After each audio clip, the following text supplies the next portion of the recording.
My YouTube channel. हाँ जी बच्चों, आज जो मैं आपको करवाने जा रही हूँ ये क्लास 8 गणिता प्रकाश जो आपकी नई बुक है उसका चैप्टर नंबर 7 पेज नंबर 176 के ऊपर फिगर इट आउट वाले क्वेश्चन मैंने स्टार्ट किए हैं बेटे। 1 to 4 क्वेश्चन मैंने करवा दिए। आज 5th क्वेश्चन लगाने जा रही हूँ 5 to 8। हाँ जी बेटे, क्वेश्चन नंबर 5 क्या है? Let us try an ancient problem from the Lilavati at the weight और measure in the unit name palas. देखिए ये ना कोई पुराने टाइम की प्रॉब्लम है ना, उसके बारे में डिस्कस किया हुआ है। जब वेट को जो मेज़र किया जाता था ना, प्लास यूनिट था। यहाँ पे लिख लो बेटे, जो वेट था वो किस में मेज़र किया जाता था? Palas. Okay. And nishkas was a unit of money. जो निष्कास था बेटे, मनी का यूनिट क्या था उस टाइम पे? निष्कास। ठीक है जी, आप यूनिट समझते हो। जैसे हम जो है मनी को अब पैसे रुपीस में मेज़र करते हैं ना, ऐसे वेट को हम केजी में मेज़र करते हैं, ग्राम में मेज़र करते हैं। उस टाइम पे जो यूनिट था वो प्लास था वेट का, और मनी का क्या था? निष्कास था बेटे। अब उन्होंने क्या बोला? If 2.5 pliers of saffron cost is 3/7 निष्कास। बेटे 2.5 प्लास मीन्स 2.5 वेट बताया हुआ है कि सैफरन का वेट इतना था तब कॉस्ट इतनी थी। यहाँ पे हम लिख लेते हैं जो आपको गिवन है बेटे। यहाँ पे ना बॉक्स बना लो। ठीक है जी, एक तो आपको वेट गिवन है, एक उसकी कॉस्ट गिवन है। यहाँ पे प्लास और निष्कास भी लिखा जा सकता है, वो आप कंफ्यूज ना हो इसलिए मैंने ऐसे लिख दिया बेटे। हाँ जी, वेट जो था वो 2.5 था प्लास। ओके, यहाँ पे आप लिख देना, यहाँ पे प्लास में मेज़र करना है, और कॉस्ट जो है निष्कास यूनिट है इसका। ओके, 2.5 सैफरन का जो कॉस्ट थी बेटे 3/7 थी। अब उन्होंने क्या बोला है? Oh expert businessman tell us quickly what quantity of saffron can be bought for 9 निस्कास।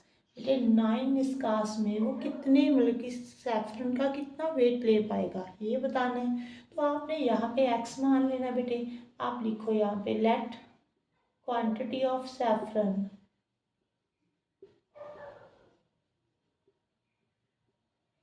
Bot for 9 nishkas is equal to X plus.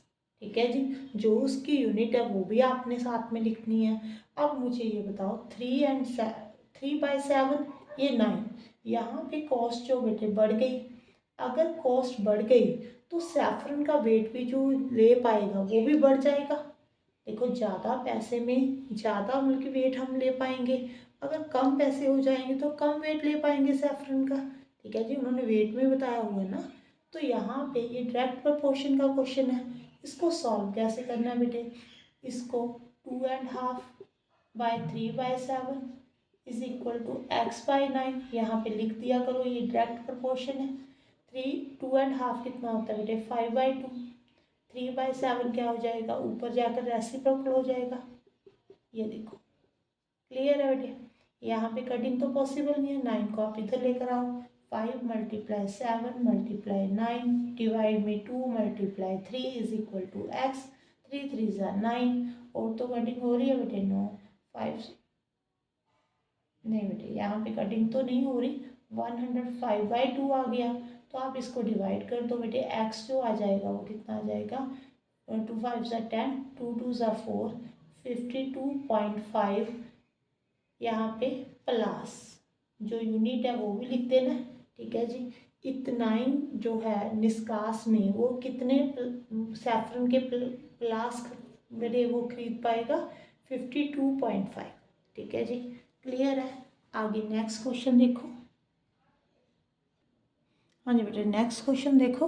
Harvan is 1 years old girl. बेटे जो हरवन है ना वो एक 1 ईयर ओल्ड गर्ल है। उसकी जो एज हुई वो 1 ईयर हुई। अगर वो 1 ईयर ओल्ड गर्ल है तो उसकी एज 1 ईयर हुई।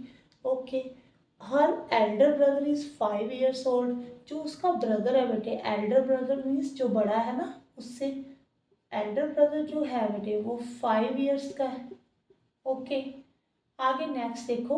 what will be Herman age when the ratio of her age to her brother is 1:2।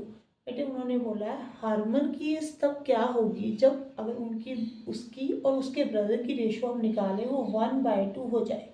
देखो अभी तो 1:5 है ना कि ला अभी जो है वो 1 ईयर की है, ब्रदर 5 ईयर्स का है।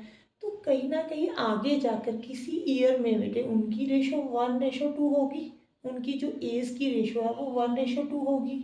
वो ईयर तो आपको नहीं मालूम कि कब जाकर होगी, तो आपने क्या मानना है, लेट आफ्टर एक्स ईयर्स।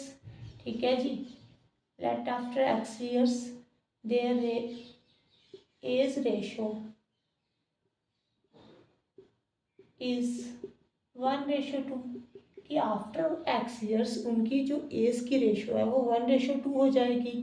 तो बेटे अगर वो अभी 1 ईयर के है, अगर मैं आपको बोलूँ आफ्टर 5 ईयर्स दोनों की एज कितनी होगी, इसकी 1+5 6 हो जाएगी, इसकी 5+5 10 हो जाएगी। ऐसे ही फाइंड करोगे ना। अगर मैं आज से 10 साल बाद बोलूँ कि इसकी एज कितनी होगी, आप यहाँ पे 10 ऐड कर दो, यहाँ पे 10 ऐड कर दो, यहाँ पे 11, इसकी 15 होगी। ठीक है जी।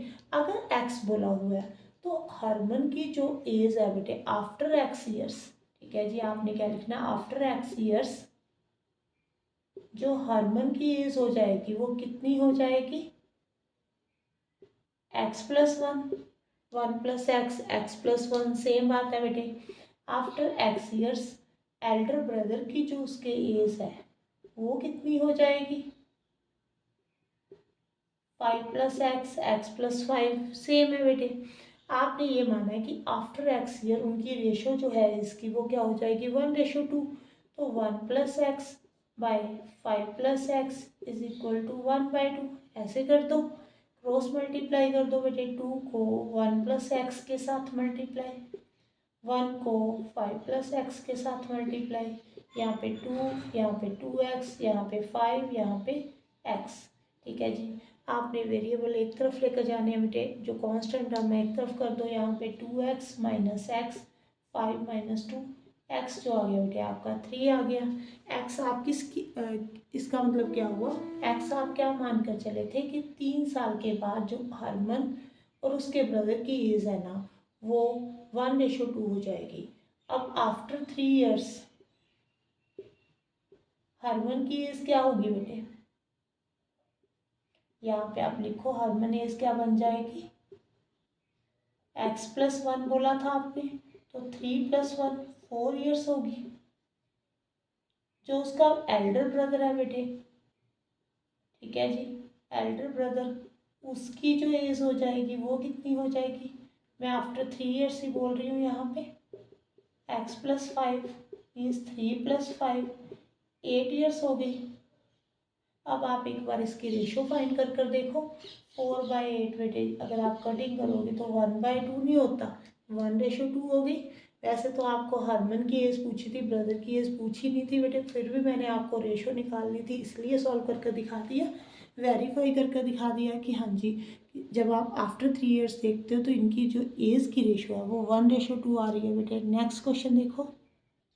हाँ जी, नेक्स्ट क्वेश्चन देखो बेटे, the mass of equal volume of gold and water. बेटे गोल्ड एंड वाटर का जो वॉल्यूम है ना वो तो बताया हुआ है इक्वल है, पर उनका जो मास है वेट आप मान लो है ना, आर इन द रेशो 37:2। जो गोल्ड और बेटे वाटर है ना उसकी जो रेशो दी हुई है वो कितनी दी हुई है, 30 उसके मास की। ठीक है जी, 37:2 दी हुई है। तो आप इसका टेबल बना लो। ठीक है जी, यहाँ पे लिखो गोल्ड, यहाँ पे लिखो वाटर। ठीक है जी, यहाँ पे आप मास ऑफ गोल्ड लिख दो, यहाँ पे मास ऑफ वाटर लिख दो, यहाँ पे 37, यहाँ पे 2। ओके क्लियर है। आगे देखो, if 1 litre of water is 1 kg is mass. अगर 1 लीटर ऑफ वाटर जो है बेटे अगर मास में आप देखो तो वो 1 kg के इक्वल है। What is the mass of 1 litre of gold. बेटे लेट कर लो आप, let mass of 1 litre of gold जो है वो आप x मान लो। ठीक है जी, गोल्ड का मास आप x मान लो, वाटर का आपको दिया हुआ है 1 लीटर। ठीक है जी, यहाँ पे देखो वाटर का अगर मास कम हो गया बेटे, यहाँ पे गोल्ड का मास भी उसके अकॉर्डिंग क्या हो जाएगा, कम हो जाएगा। ये डायरेक्ट प्रपोर्शन का क्वेश्चन है। 37/2 इज इक्वल टू x/1। यहाँ पे डायरेक्ट प्रपोर्शन लिख लो, क्रॉस मल्टीप्लाई कर दो, 1 को 37 के साथ मल्टीप्लाई करोगे बेटे 37 ही आ जाएगा। 37/2 अगर डिवाइड करोगे 2 1 ज़ा 2, 2 8 ज़ा 16, 2.5।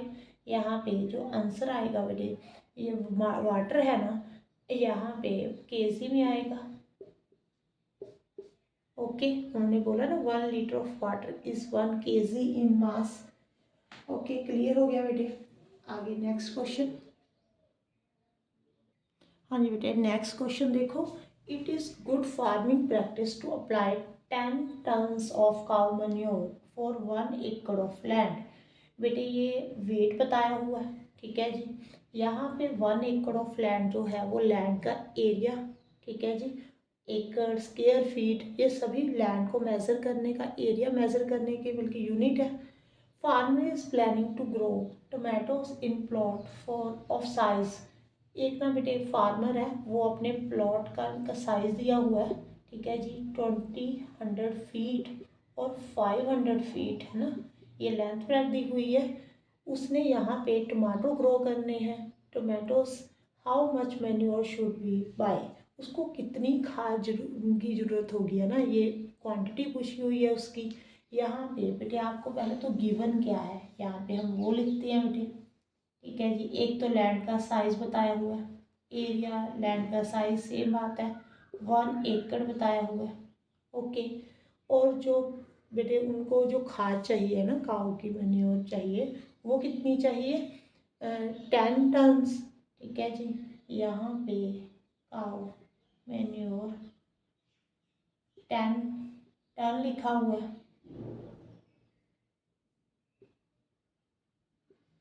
बेटे जो 1 एकड़ है ना, आपकी बुक में जहाँ पे ये फिगर इट आउट वाले क्वेश्चन स्टार्ट होते हैं उसके ऊपर लिखा हुआ है जो 1 एकड़ होता है वो होता कितना है बेटे। 1 acre is equal to 43,560 square feet, ठीक है जी। इन्होंने इनको कन्वर्ट कर लिया, मैं बताती हूँ कि रीज़न क्या है स्क्वायर फीट में कन्वर्ट करने का।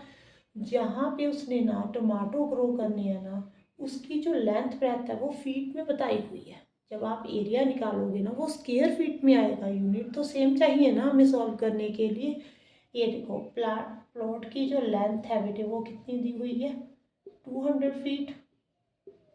ब्रेथ जो दी हुई है जहाँ पे उसको मैन्योर डालनी है वो 500 फीट है। पहले आपको एरिया निकालना पड़ेगा, ठीक है जी, क्योंकि यहाँ पे लैंड का एरिया गिवन है तो एरिया ही आप निकालोगे, लेंथ इंटू ब्रेथ। 200 मल्टीप्लाई 500 बेटे, ये 10 के पीछे 4 0 लग जाएंगी, ठीक है जी। 1 लाख हो गया स्क्वायर फीट। वो आपको बोल रहा है कि 1 लाख स्क्वायर फीट के लिए उसको कितनी खाद चाहिए, ठीक है जी, यही पूछा है ना। यहाँ पे देखो अगर बेटे 1 एकड़ है तो हमें कितनी खाद चाहिए, 10 टन्स। अगर 1 लाख स्क्वायर फीट हो गया, एरिया बढ़ गया, तो खाद भी हमें ज़्यादा चाहिए होगी। दोनों चीज़ें बढ़ रही हैं। यहाँ पे एरिया 1 एकड़ में कितना था बेटे, 43,560 स्क्वायर फीट। अब जो एरिया जहाँ पे उसने टोमेटो ग्रो करने हैं वो उसका एरिया कितना है, 1 लाख। ये इससे बढ़ गया ना, तो जो खाद चाहिए वो भी हमें ज़्यादा चाहिए। तो ये डायरेक्ट प्रपोर्शन का क्वेश्चन हो गया, ठीक है जी। तो आपने यहाँ पे एक्स मानकर चलना है बेटे। 10 टन्स है ना, 1 टन में यहाँ पे मैं लिख देती हूँ, 1 टन में जो होता है बेटे वो 1000 kg होते हैं। अगर 10 टन्स में आपने देखना है इसको कितने केजी चाहिए हमें, केजी में निकाल लो, है ना। 10 मल्टीप्लाई 1000, 10,000 kg। यहाँ पे इसको आप 10,000 kg लिख लो बेटे। क्लियर, अब इजी है बेटे, क्लियर हो गया ना। हमें यूनिट भी सेम करने होते हैं। यहाँ पे 1 एकड़ को आपने स्क्वायर फीट में क्यों चेंज किया, क्योंकि जहाँ पे आपने कि टमाटो ग्रो करने हैं ना, वो जो प्लॉट है बेटे उसकी लेंथ ब्रेथ फीट में है। तो जब मल्टीप्लाई करोगे तो स्क्वायर फीट आ जाएगा, तो यूनिट सेम करने के लिए आपने सेम कर दिया, ठीक है जी। इसको बल्कि चेंज कर दिया, 1 एकड़ में कितने स्क्वायर फीट होते हैं वो देख लिया। यहाँ पे 10 टन्स है ना, टन्स को इसने केजी में कन्वर्ट कर दिया। यहाँ पे हमने आगे देखो हमने क्या लिखना है बेटे। हाँ जी, इसको रेस कर देती हूँ।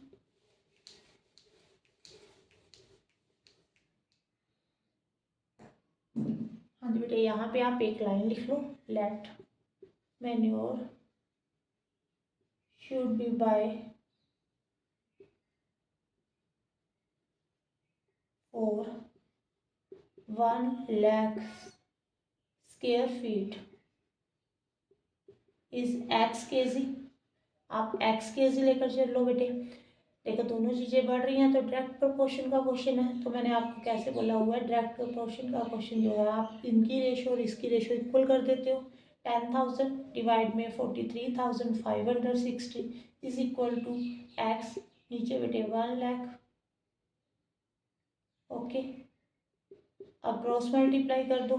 यहाँ पे 10,000 को अगर आप 1 लाख के साथ मल्टीप्लाई करोगे है ना, फिर 43,560 के साथ डिवाइड करोगे, यहाँ पे 1 के पीछे कितनी आ जाएंगी बेटे, 9 0 आ जाएंगी।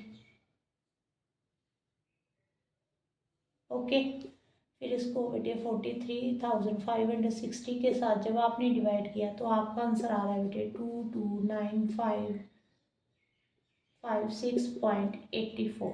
ठीक है जी, ये केजी है। अगर आपने मतलब इसको अप्रॉक्स में लिखना है तो आप इसको 22,957 केजी लिख सकते हो।